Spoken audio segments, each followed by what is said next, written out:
আমি জানি যে আপনার চ্যানেলটিও ডেড হয়ে গিয়েছে, হয়তো আপনার ভিডিওতে আগের মতো আর ভিউজ হয় না, অথবা অল্প সংখ্যক ভিউজ এসে তা ফ্রিজ হয়ে যায়। আপনার চ্যানেল ডেড হয়েছে মূলত আপনারই করা কিছু ভুলের কারণে, যেগুলো আপনি শুধরাতে পারলে আপনার চ্যানেল আর কখনোই ডেড হবে না। আর আপনার চ্যানেল যদি একদম ঠিক থাকে তাহলেও এই ভিডিওটি আপনার জন্য, কারণ আপনি যদি আমার দেখানো এই 5টি ভুল না করে থাকেন, আপনার চ্যানেলও ভবিষ্যতে কোনোদিন ডেড হবে না।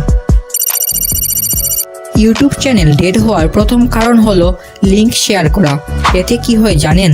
ইউটিউব অ্যালগরিদম খুব সহজেই বুঝে ফেলে আপনি নিজের ভিডিও আপনার বন্ধু বা আত্মীয় স্বজনকে শেয়ার করেছেন এবং তাদের মাধ্যমে আপনার ভিডিওতে ভিউজ গেইন করছেন, যেটা ইউটিউব কখনোই চায় না। ইউটিউব চায় তার প্ল্যাটফর্মে আপলোড করা ভিডিও ওয়ার্ল্ড ওয়াইড যেন সবাই দেখে। এসব কারণের জন্য ইউটিউব আপনার চ্যানেল ডেড করে দেয়। দ্বিতীয়ত হলো নিজের ভিডিও নিজে দেখা। অনেকের ভিডিওতে ভিউজ না হলে তারা নিজের ভিডিও নিজে দেখা শুরু করে। এটি হলো একটি মারাত্মক ভুল, কারণ ইউটিউব কখনোই চায় না যে কেউ নিজের ভিডিও নিজে দেখুক। তৃতীয় যে মারাত্মক ভুল হলো সেটা হলো চ্যানেল থেকে ভিডিও ডিলিট করা।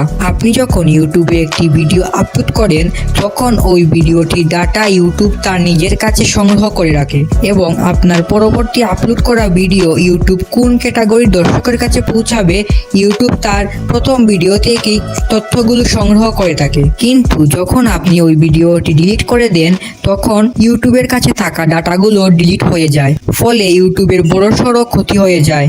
এজন্য ইউটিউব আপনার চ্যানেলটি ডেড করে দেয়, কারণ আপনি ইউটিউবের ক্ষতি করেছেন। চতুর্থ ভুলটা হলো মিক্স কন্টেন্ট। আমরা অনেকেই আছি যারা ইউটিউবে যখন যেটা ট্রেন্ডিংয়ে থাকে সেই ক্যাটাগরিতে ভিডিও বানানো শুরু করে দেয়, ফলে ইউটিউব কনফিউজড হয়ে যায় আপনি কোন ক্যাটাগরিতে ভিডিও আপলোড করেন এবং আপনার পরবর্তী ভিডিওগুলো ইউটিউব ভুল অডিয়েন্সের কাছে পাঠায়, ফলে চ্যানেল অটোমেটিক্যালি ডেড হয়ে যায়। পঞ্চম যে ভুল সেটা হলো টাকা দিয়ে লাইক, সাবস্ক্রাইব, ভিউজ এসব কিনা, যেটা খুবই মারাত্মক একটি ভুল। টাকা দিয়ে লাইক, সাবস্ক্রাইব কিনলে তা সাময়িক সময়ের জন্য বাড়লেও ইউটিউব যখন তা ডিটেক্ট করে ফেলে তখন ইউটিউব আপনার চ্যানেল অটোমেটিক্যালি ডেড করে ফেলে এবং ভিডিও থেকে সেই ভিউজ, লাইক, সাবস্ক্রাইব কেটে নেয়। তাই আপনাদেরকে আমি অনুরোধ করব, আমার দেখানো 5টা ভুল আপনি আপনার ইউটিউব চ্যানেলের সাথে কখনোই করবেন না, ফলে আপনার ইউটিউব চ্যানেলটাও কখনো ডেড হবে না। আজকের ভিডিওতে আমরা আমন্ত্রণ জানিয়েছি টিকস্টার এনজি গ্রো উইথ স্মার্ট। তুমি চ্যানেল ডেড হওয়ার যে কারণগুলো বলেছো তা একদম সঠিক, কারণ আমার করা এইসব ভুলের কারণে আমার চ্যানেলটিও ডেড হয়েছিল। ভিডিওতে বলা কাজগুলো যদি আপনারা না করে থাকেন তাহলে আপনার চ্যানেল কোনোদিনও ডেড হবে না।